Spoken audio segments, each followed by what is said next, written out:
Hello and welcome to the Walrus Leadership Forum, Trust in Tumultuous Times. That says it all, doesn't it? I'm Jennifer Hollett. I'm the Executive Director of the Walrus, and we are thrilled to be joining you live in conversation, bringing together people across the country and beyond. I'd like to start by acknowledging the land that I'm on in downtown Toronto, Ontario, Toronto. A land acknowledgement helps us recognize history, thinking about how it informs where we are now and what changes can be made going forward in a commitment to reconciliation. The Walrus offices and where I am now, we're located within the bounds of Treaty 13 signed with the Mississaugas of the Credit. This land is also the traditional territory of the Anishinaabe, the Haudenosaunee, and the Wendat peoples. Today, Toronto is home to many diverse First Nations, Inuit, and Métis peoples. We are really honored to contribute to a long history and tradition of storytelling. And we welcome you to take a moment to reflect on the land that you're on, wherever you're joining us from today. And as part of the ongoing work of reconciliation, if you haven't done so already or recently, we encourage you to read the 94 calls to action recommended by the Truth and Reconciliation Commission, and we'll put the link to that document in the chat. A bit about the Walrus. The Walrus is committed to being a platform for Canada's conversation, challenging, urgent, complex, and thoughtful conversations, the conversations we really need to be having right now. And we do this in a number of different ways through our journalism online at thewalrus.ca, as well in our print edition. This is the new March-April edition, through our podcast, The Deep Dive, and in our event series, just like this one. And this work is powered by our donors, our supporters, and our partners. So thank you all for being a part of this event today and to Proof Strategies for partnering with us on this conversation. We're also happy to welcome audience members from across the country. And I see we have people registered from Salt Spring Island, hello, St. Albert, Eldon, and Fredericton. Thank you all so much for joining us. We also encourage you to be a part of this conversation and to share how you're watching this, as well as any highlights or thoughts and reflections on social media. You can tag us on any of the social platforms at The Walrus. Today, we're taking a look at the unique story of trust in Canada. And this conversation is a timely exploration of who Canadians trust now, how trust can be repaired, and the impact that trust has on our country. And even though trust has an invisible element to it, it's all around us. The length and the stress of the pandemic has really highlighted it's all about trust. Where do we get our information from? Who do we listen to for advice? Who do we trust will take care of us, our kids, our elders? We're going to kick things off today with a presentation of the key findings from the 2022 CanTrust Index. And then we'll follow that with a moderated panel discussion and an audience Q&A. We invite you to submit any questions you have via chat. We'll try to get to as many as possible during the later part of this event. And then as part of the follow-up email, our team will include a link to access the full 2022 Proof Strategies CanTrust Index report. Today, we'll be hearing from Bruce MacLellan, President and CEO of Proof Strategies, Genevieve Tomney, Vice President, Public Affairs at Proof Strategies, Rahul Bhardwaj, President and CEO of the Institute of Corporate Directors, as well as Anjum Sultana, Fellow with the Public Policy Forum. To start today's conversation, please join me in welcoming Bruce MacLellan from Proof.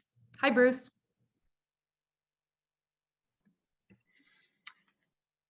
Hi, Jennifer. Thank you for the introduction, and thank you for hosting us today on this very important topic of trust.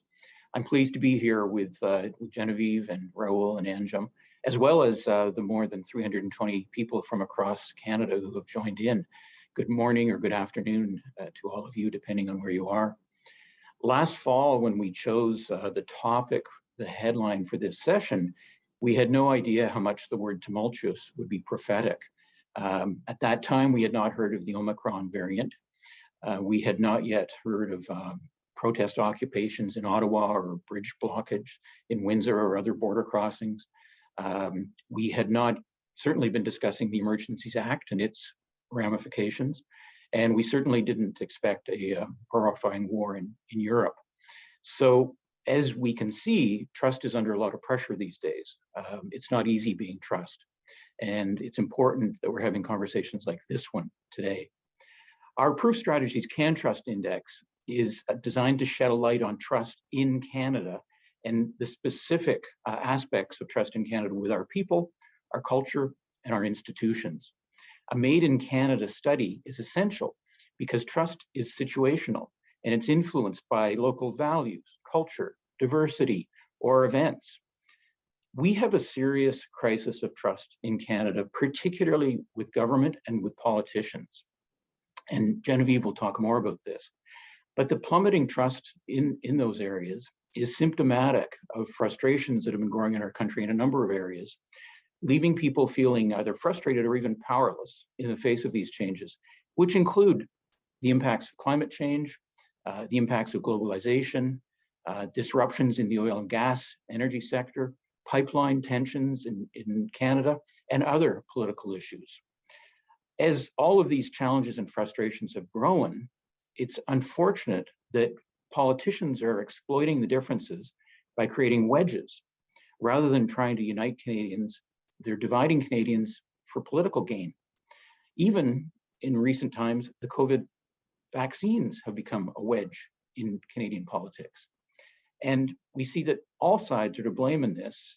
It's not one party or another, it's all sides are to blame. And it's an unfortunate trend in politics that we're seeing. Unfortunately, it's corrosive to trust. And most recently, this breakdown in the political system led to having to call in the police to deal with matters in Ottawa and Windsor and elsewhere. We're seeing particularly low trust scores in Alberta. And this has been the case for several years, and it mirrors the decline of the oil and gas sector. In that province, mistrust touches everything from their own premier to our prime minister to corporate leaders, and even we see the lowest trust scores for Olympic athletes. Now, in some better news in our 2022 study, we did find this year an improvement in the trust assigned to employers by employees. And in this case, we ask people to give a letter grade, just like a school report card, to their employer for their ability to build trust. And from the past year, that's grade improved from a D to a C. Now, a C is hardly something to cheer about, but at least it shows employers are going in the right direction and understanding the importance of trust. And maybe they're motivated by the tight labor market, but it's a good sign that we're seeing. And it underlines the fact that trust can be built if there's a will and if people have the willingness to understand how. And that's why at Proof Strategies and with our Can Trust Index, we urge leaders and managers and all organizations to take their trust building duties seriously and everyone should ask themselves, are you building up trust or are you tearing it down in how you conduct yourself? So I'm looking forward to today's conversation and questions from the now 360 people, I think, who have joined us for the conversation. And I'm happy to turn it over to my colleague, Jen Tomney. Jen's background includes journalism, government, private sector, and I'm delighted that she's going to talk to us now about the Can Trust Index. Over to you, Jen. Thank you, Bruce. All right, so let me begin by echoing what Bruce said, that this will be a relatively brief overview of what is really a deep well of insight that exists in the 2022 Can Trust Index. And I would really encourage everyone after this event today to take the time to go to the Can Trust website and dig deeper. Trust me, you will find something new, you will find something interesting and relevant to the sector that you work in, the place where you live. I promise you it will be well worth your time. So today I'm going to highlight some of the insights that we at Proof Strategies found to be most enlightening this year. I'm going to give you a macro view of some of the results and then a more close-up view of some of them as well. And then we're going to talk about those trust drivers that Bruce was referring to, those ways that trust can be built. So what can we work on in government, in business, in society in order to improve trust in Canada? But first, I'll just give you a quick note on the methodology of the CanTrust Index. As Bruce mentioned, we surveyed more than 1,500 Canadians using a national opt-in panel. The sample was representative of Canadian population statistics by region, age, and gender, and was done in both official languages. Our timing was also relevant. This year's survey was done in January at the height of the Omicron variant. So let's dive in. It's impossible to analyze trust in Canada right now without factoring in what we have all endured over the course of the COVID-19 pandemic. After 2 years now of COVID-19, almost half of Canadians are reporting that they continue to feel anxiety and stress from the pandemic. And what that's led to is what we're calling at Proof Strategies, the mistrust variant emerging in Canada.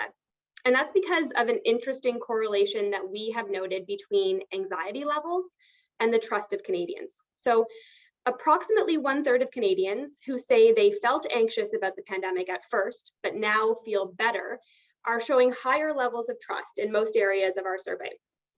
That's compared to the almost half of respondents who say that they remain stressed and anxious and are showing lower levels of trust. And as Bruce mentioned in his preamble, the result that we're seeing is a real erosion of trust in Canada in the past 2 years, most notably a sharp 10% decline in trust in government just year over year between January 2021 and 2022. So it's perhaps not surprising, but it's certainly concerning when we zoom out and we look at the aggregate trust scores over the life of the CanTrust Index, and particularly from 2018 to now. It is a very clear downward trend.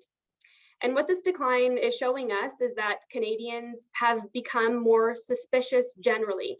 They're less confident in the information that they're receiving from various sources and from the groups and institutions that underpin Canadian society. Let's look at things regionally, because I know we have folks joining us from across Canada today. Hello, welcome. And you can see that the regional picture is also showing declines. You can see the low trust scores in the West, and also, quite a dramatic decline in Atlantic Canada year over year. With Quebec, we continue to see that the trend is overall higher when it comes to trust and relatively consistent as well. This is an interesting one to look at because we really see a trust bright spot when it comes to new Canadians who show a higher level of trust, which has, really a net positive impact on the overall numbers. And what's interesting about this is that our data shows that the more recent the newcomers' arrival in Canada, the more trusting they are. Of course, the flip side of that is it also seems to be a reflection on what happens when newcomers become more entrenched in Canada and within our institutions and with our society. But it does continue to be a bright spot impacting overall trust numbers. So let's break things down a little bit further. And, you want to ask the question, what's dragging overall trust scores down? Well, there are some key organizations highlighted here, right in the middle.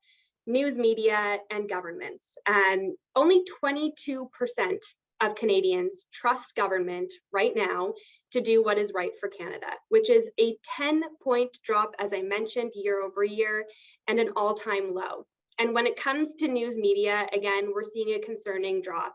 If you look back at 2016, when we first started asking this question, the majority of Canadians trusted our Canadian news media, and that's dropped to 35%, so down almost 20 points from then to now. But as Bruce mentioned, there are some bright spots, and I wanted to dig into that piece that he was talking about, where we asked people, employees, about how they would grade their employers. So, we all know that work has changed dramatically in Canada over the last 2 years. We're coming to you live over Zoom rather than being in person.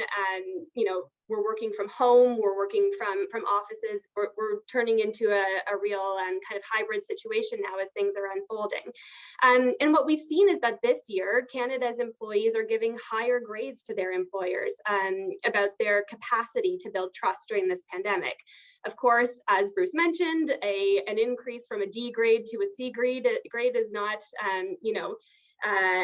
not saying that the work is done, but the improvement suggests that employers have adjusted to the circumstances that we're living in now, to being more sensitive, to being more supportive as the pandemic has unfolded, which could be a real opportunity for building and growing trust and an area to be a future bright spot.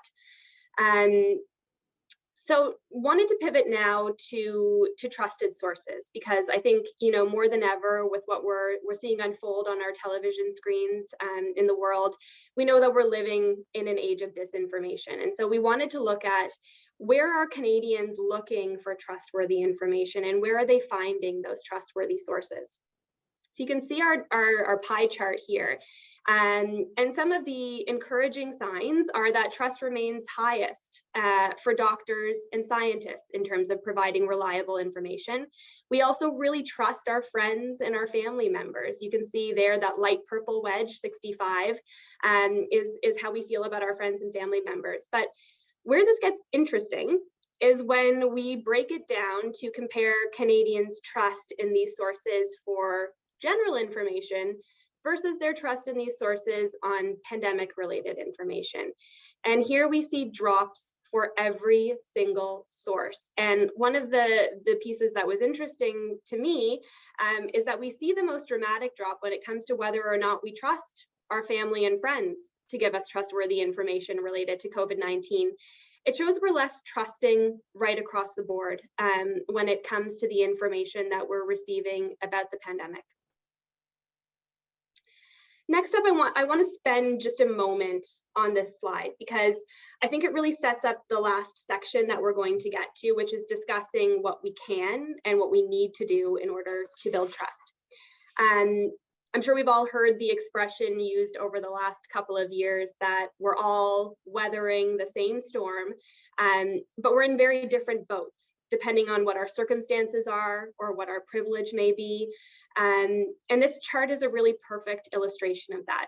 Over 1/3 of Canadians say the pandemic has made them feel less united and together with fellow citizens, which really speaks to that overall distrust that we're seeing right across the board.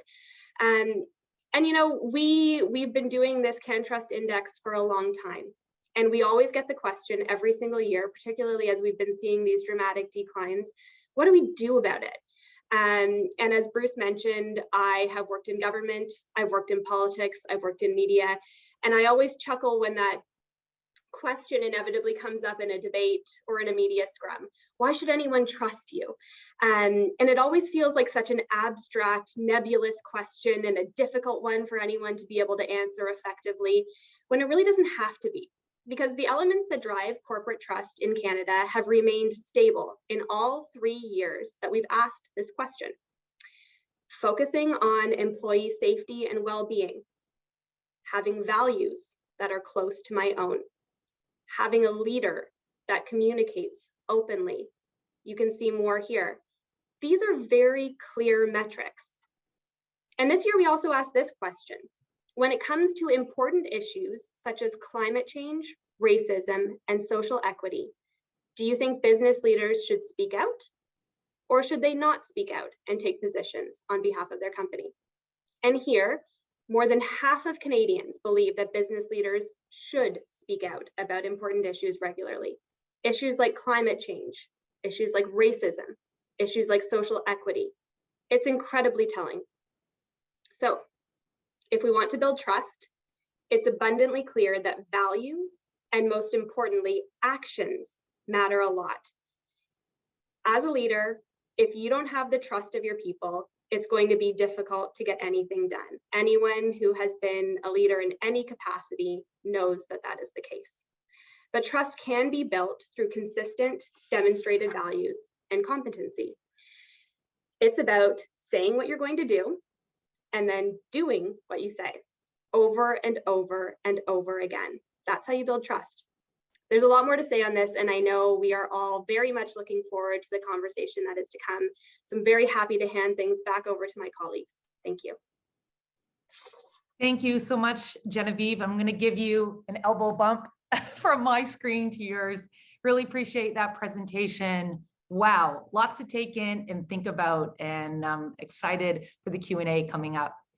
Next, we'll be hearing from Rahul Bhardwaj, President and CEO of the Institute of Corporate Directors. He'll be sharing his opening thoughts, and then after Rahul, we'll hear thoughts from Anjum Sultana, who is a fellow at the Public Policy Forum, and then we'll move into our audience Q&A. Welcome, Rahul. Nice to see you.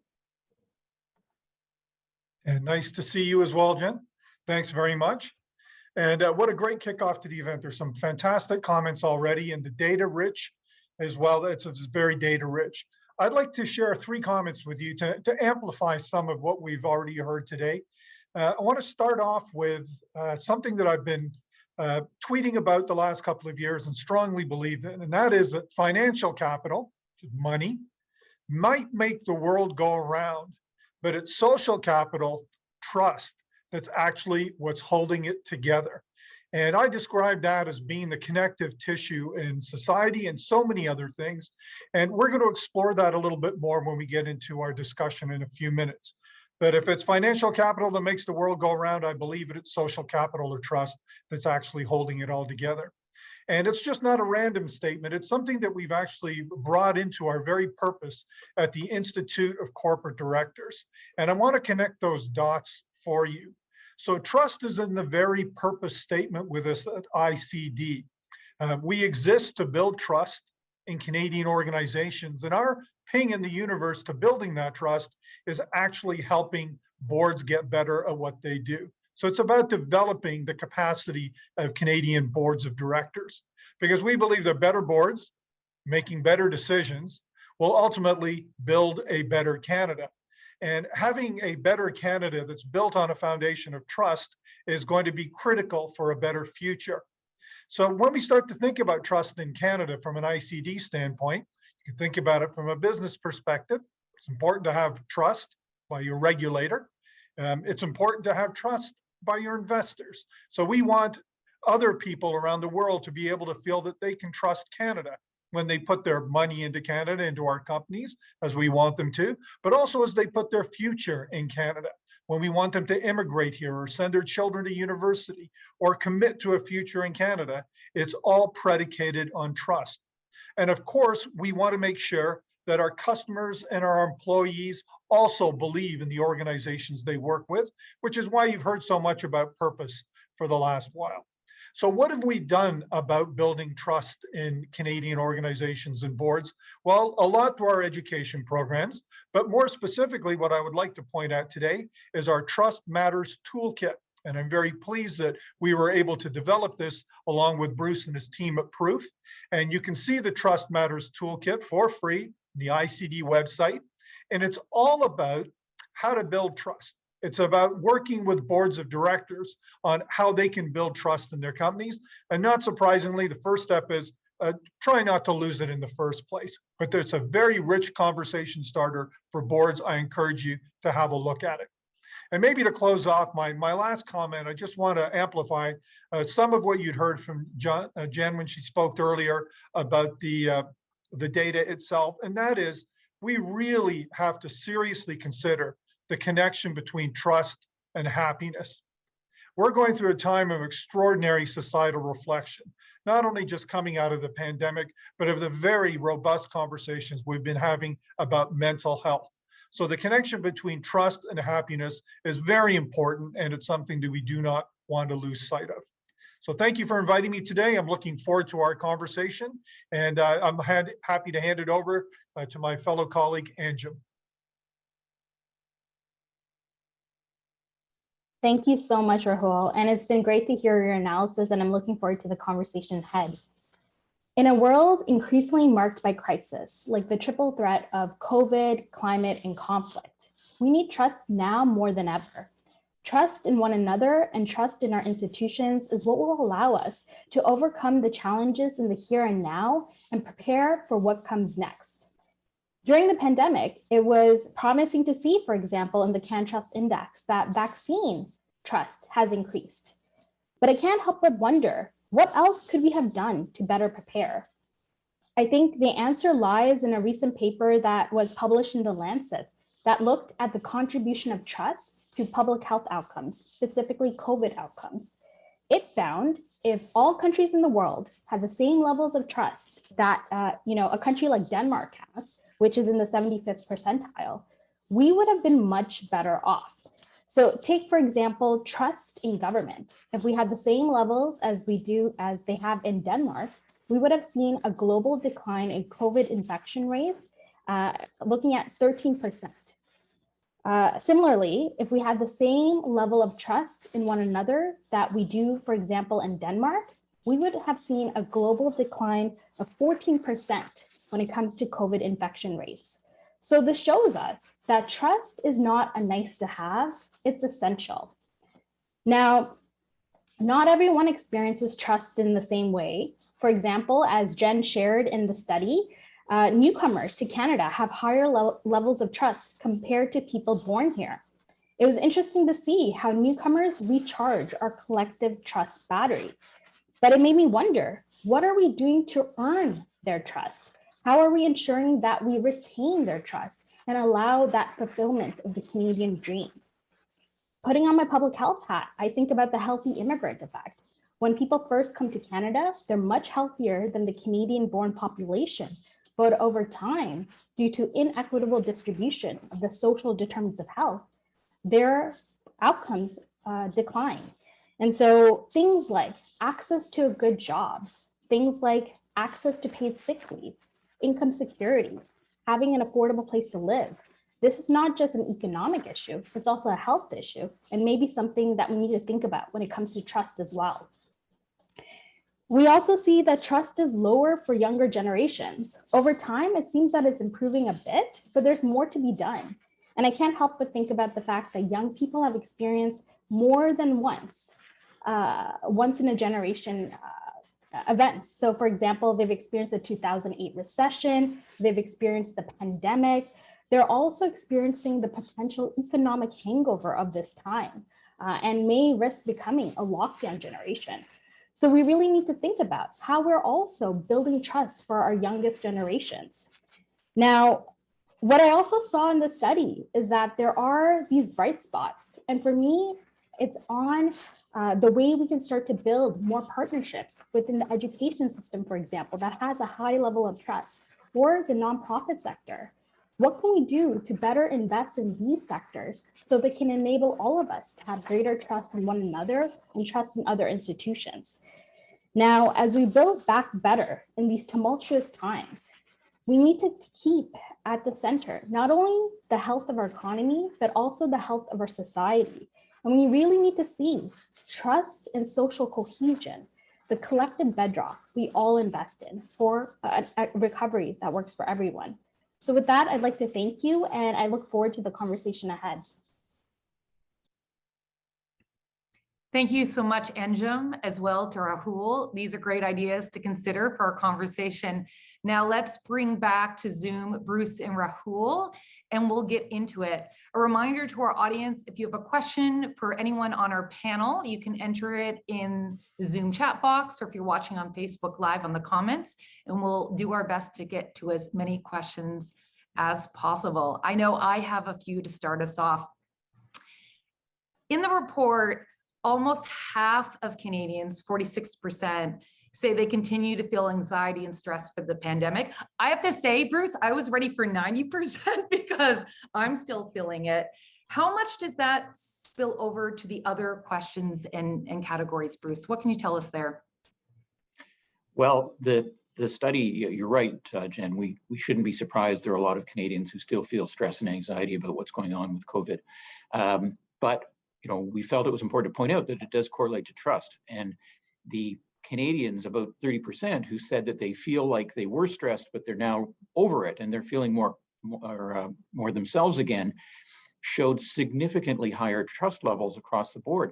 Often about 8 points difference, for example, with trust in government or even trust in politicians. The 30% of people who said, I did feel anxiety and stress, but I feel better now, had as much as 8 points difference in their trust scores being higher. So the frustrations that I talked about earlier, the anxiety that people are feeling, these are all anchors on trust. And it's why the academic research shows that one of the ways you build trust is empathy. So for the large number of Canadians who are still feeling stress and anxiety, we need to extend empathy to them and help them to feel more comfortable. That's a role for employers, for political leaders, for educators, if it's students, or for wherever the people are having exposure to others. We need to extend empathy as one of the key drivers of how we build trust. Otherwise, this mistrust variant is going to continue in Canada, and it's not healthy. Yeah, and I think that starts with being gentle with ourselves as well, because we're all trying to navigate this. So thank you, Bruce. That's very helpful. Trust in government and politicians is at an all-time low.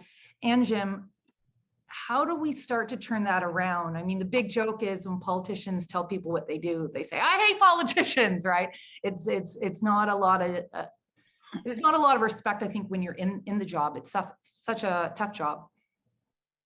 Yeah, that's such a great question. And I think part of it lies in, partnering with other pillars of society that have that high level of trust. So in the Can Trust Index, we saw that the NGO sector has a very high level of trust with the Canadian public. What can be better done to really bring those different pillars of society together, government and the nonprofit sector? There's a role to be played also in terms of building trust with populations or communities that maybe have historically had lower levels of trust. So I think there's a real role for partnership, especially with the nonprofit sector. I think we also have to think about how do we improve trust in government with respect to, is it actually reflective of the diversity of experiences in Canada? That's also something, in my past research I've looked at. When an electorate sees that they are reflected in their elected officials, that actually builds more trust as well. So that's something that we can hopefully see more of across all levels of government. And I think that's one of the pathways to building more collective trust in society. And I've noticed that that's been a big part of the coverage of the leadership coming out of Ukraine right now in terms of how the population is connecting to their president there. Rahul, I want to bring you in. What types of conversations are happening right now in the boardroom? Are boards of directors, are leaders talking more openly about trust? It seems to be that when there's a report, we're focused on it, and when there's a crisis, but what's going on throughout the year?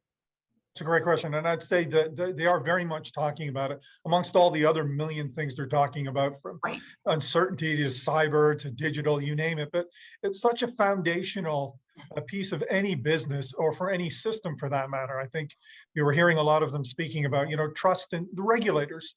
It's not sexy, but you know what? It's important that you have a system where you've got people that believe it's rule-based. It's important that you've got trust of your customers. They don't believe in your products and services, you've got a big problem. And of course, employees, and particularly going through the pandemic, what the future of work looks like, that's a really important part of it.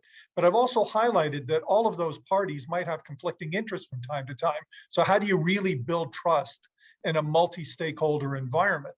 And I go back a little bit to Bruce's word, I think empathy. I think it's a really important term, and there's a lot of discussion around that. And empathy also leads to language really matters. So the type of language we're employing when we're having conversations around these touchy issues are really important in how we build trust. So Jennifer, you sort of heard me say, we've got a real problem with trust these days, but why is anybody surprised that we do? We spent the last 30 years, either beating down the politicians or government until sooner or later, everybody's going to believe it. There's no space to really breathe here. So I think that there's an opportunity here to show a little bit more empathy. And I think boards are really looking at leadership and empathy as it relates to leadership. And as we know, a big part of that is communication. So how do we talk about this in a constructive fashion? And it is quite important to boards. And is that why we're also seeing EQ, emotional intelligence, as being such a key quality in leadership, Rahul? It always has been. I think, and yes, it's become even heightened. There's a really important part of that, but there's also a risky part. And the risky part is you don't want to turn trust into something that's transactional. I believe you don't want it to be just a tool for better performance or a tool for something. If it's treated as an end in itself, it can be so much richer and it can pull together so many more important things. Okay, we have lots of audience questions coming in, so I'd like to get to a few of them. Jessica writes, and Bruce, I'll send this your way, sitting in Alberta and feeling that comment implicitly, and this is regarding trust being so low in Alberta. Jessica wants to know, how do we as a society rebuild that trust after it drops? Great question. And, around the world, we know there's a big correlation between economic confidence and optimism and trust. And, it's been clear in our research for several years now that the decline in the oil and gas sector and the frustrations with building pipelines to find new markets for our Canadian energy has really driven down the trust results in Alberta. And what's fascinating is it's so comprehensive in the mistrust that's emerged there. It's not just directed at politicians, it's directed at corporate boards of directors, at executives, at the news media, at every organization, every type of leader, every source of information. They're just lashing out with this frustration. So, what we really need in Alberta, I think, is a positive economic plan, whether it's diversification or new technology industries or pipelines to help find markets for oil and gas, probably a combination of all of the above. But we need to give people in Alberta a sense of economic hope. And that right away will start to drive up trust. The other thing I would add is wedge issues. The behavior of politicians is scandalous when it comes to trust. And I almost think we need to have a trust censor who, every time a politician starts dividing Canadians and attacking one group over another, there has to be some kind of a mute button that goes on and stop it, because it's totally inappropriate and it's eroding trust. And it's so self-defeating. The politicians who are driving the wedge issues are driving down trust in their own category themselves as politicians. So it's ridiculous, but they keep doing it. And I think Canadians have to start expecting more and calling for politicians who will work together collaboratively, lower the volume, improve the tone, and be more of a collaborator on making Canada better, not just getting elected by 2 points over the competition. Bruce, I'm laughing at the idea of being able to mute politicians. And actually, it is possible during the federal leaders debate when they go over time, and even that is not done. And I have a question on politicians. This is coming from Jane, who asks, how can a conversation happen with politicians so that they are made aware of the long-term social damaging effects of labeling and name calling we are increasingly seeing on all sides of the political spectrum? Anjum, thoughts on that? It seems that there's a lot of name calling. And I would also add in the mix, we're seeing that also back at the politicians on social media. Yeah, I'm a firm believer there's more that unites us than sets us apart. And I think really implicit in the conversation of trust is, what is common between us? What is something that can start to link us together?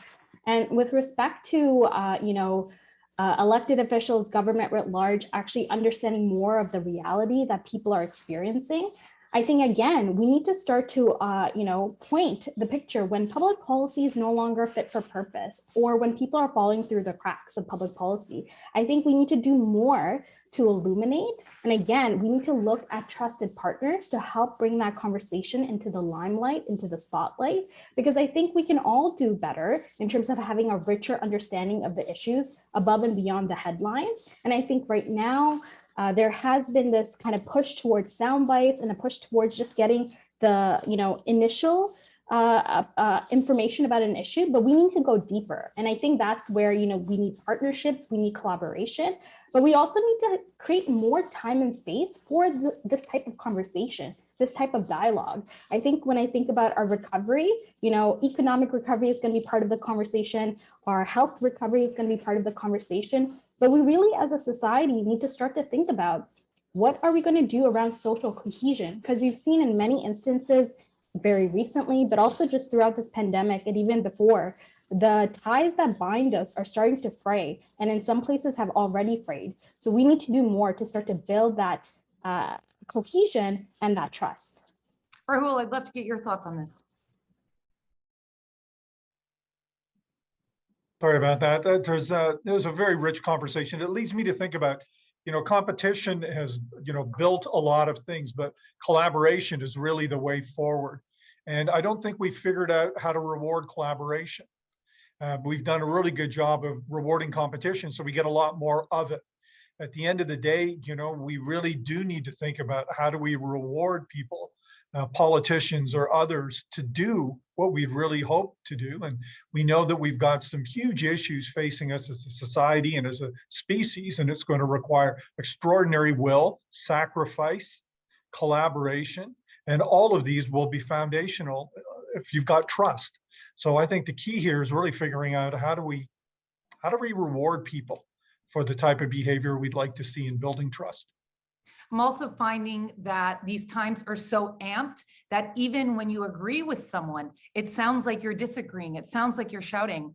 I often use the expression with friends and colleagues, I violently agree with you, right? Because sometimes we're just so worked up and we're used to that clash, right? We're used to the culture of stress and name calling, where we should really be in conversation and tapping into that empathy and trying to understand if we disagree with someone, where they're coming from.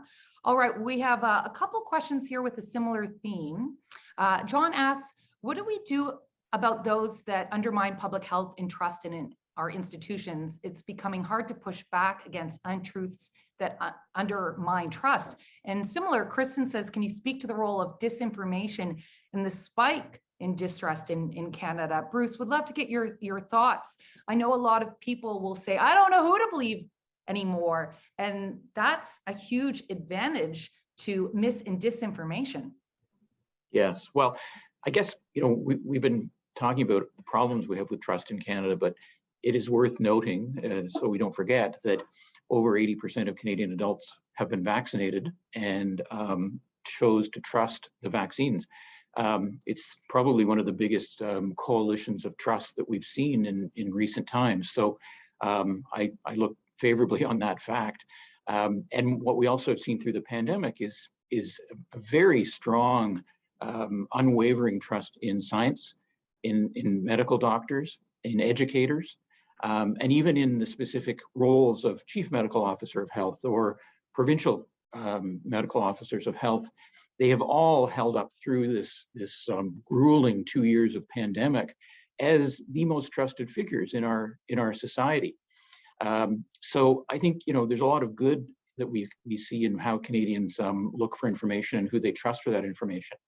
There is unfortunately this thing called the internet, which is fueling misinformation and making it possible for people who had extreme beliefs to now have a platform and share them much more widely than when they used to just sit at home alone. So our leaders have to be able to address that. But I don't think we'll address it by shouting or calling each other names. I think we have to have a more statesman-like approach where leaders try to reason. And we can't just leave it all to the scientists. Their point of view will be based on the science, and that's important. But we need politicians who also bring calm and thought to the discussion, rather than trying to drive wedges and inflame the conversations, which unfortunately has been what's happening.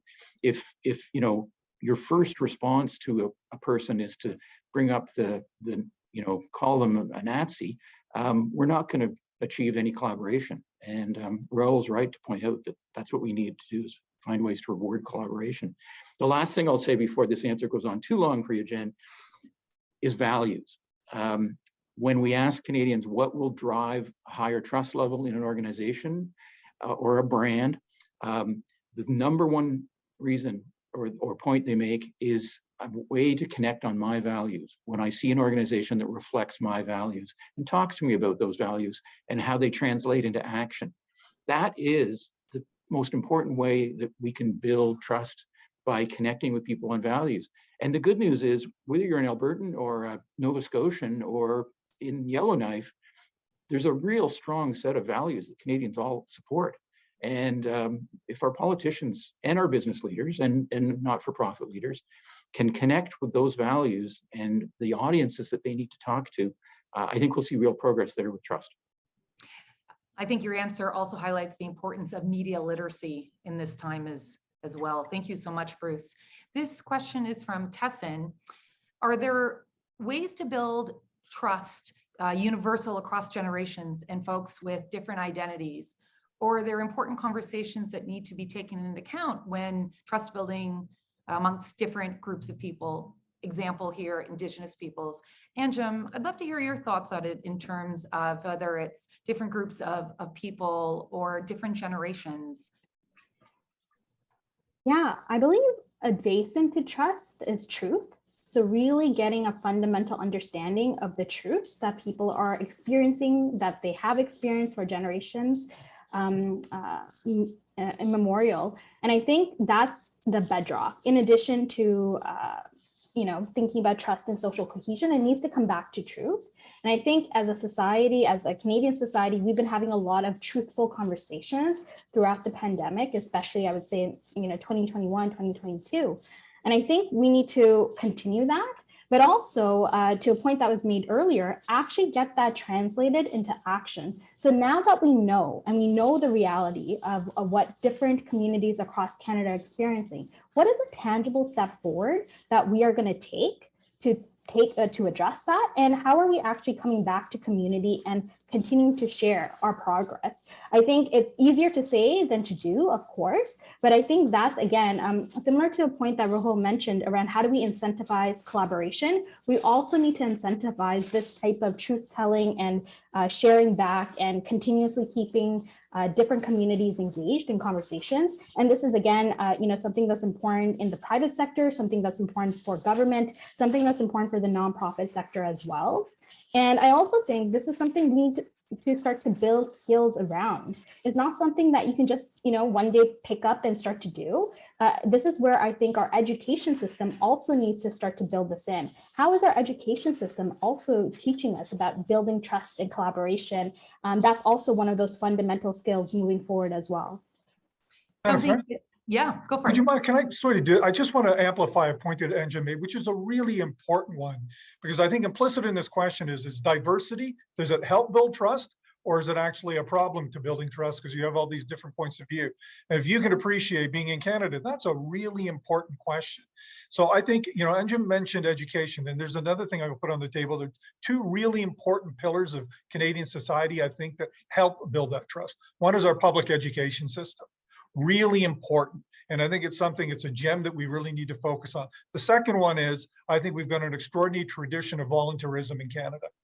This is an extraordinary ability to bring people together from different walks of life, to problem solve together, to learn to work together, and to build the type of empathy that Bruce was speaking about, because that they're all aimed to a specific cause. So our third sector in Canada, I think, is extremely important to building trust. Thank you so much. And a big shout out to everyone sending in questions. I'm trying to get to as many as possible.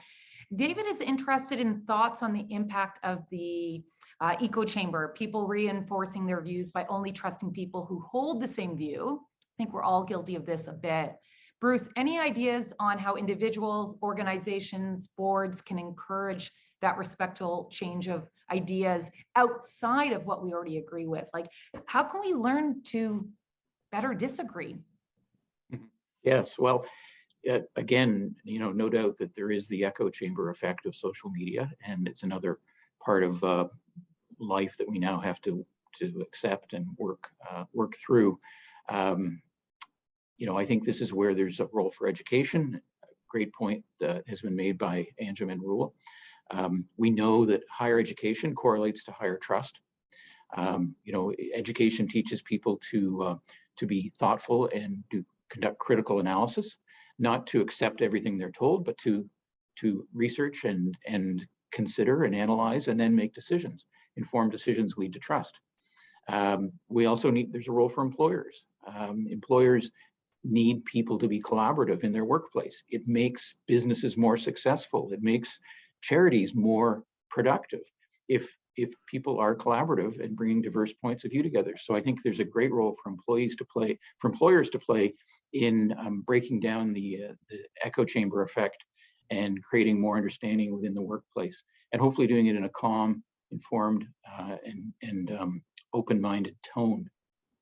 Even when the world around us is not like that, right? I think sometimes we catch the energy of the times we're in, but we have to work harder at bringing the calm and listening, right? Really listening with empathy. Something that jumped out for me from Genevieve's presentation was how we build trust. And what she said, which sounds obvious, but actually is hard to do, is you say what you're going to do, and then you do it. And you do that over and over again. Yet during the pandemic, so much has changed, even the science. So Rahul, for leaders, for citizens, for everyone on this call, how do you say you're going to do and what you're going to do and do it when that might change in 2 days, right? For leaders on boards, for employers who might have a plan, then that plan's out the window. They said, oh, we're going to be back in the office on this date. And then they've been pushing it for 2 years. That's a great question. New information or what you promised to do doesn't turn out to be the right thing to do, and you'd rather do the right thing. So these are really challenging things, and these are conversations boards are having. And in the boardroom, it's built around the notion of unconscious bias, which is something you don't want to have. That's, in other words, these are the biases that people bring into group decisions and discussions. And it builds a little on what Bruce was alluding to around confirmation bias. Everybody goes to spaces for information that supports their point of view. Then they take that point of view into a group discussion and they posit it as the truth. And now the problem is if everybody's got the same confirmation bias, you've sort of got lemmings going in one direction and nobody's questioning it. And surprisingly, the way to get around that isn't to increase the diversity of thought in that space. So actually having more different points of view, but bringing that empathy and that openness to actually exploring those different points of view, just kind of what collaboration is what gets you to a better place and better decision making. And I think it builds trust also in the environment. So the people that are expecting you to do what you say you would do, if they know that you've actually gone and you've thought about this and collaborated with others, you're probably going to engender more trust through the process. But collaborations are messy, right? They take time as well. So it's not as clean cut, but I think you're going to get a better outcome. Great. My final question to each of you, starting with Bruce. What in this survey gave you hope? Bruce.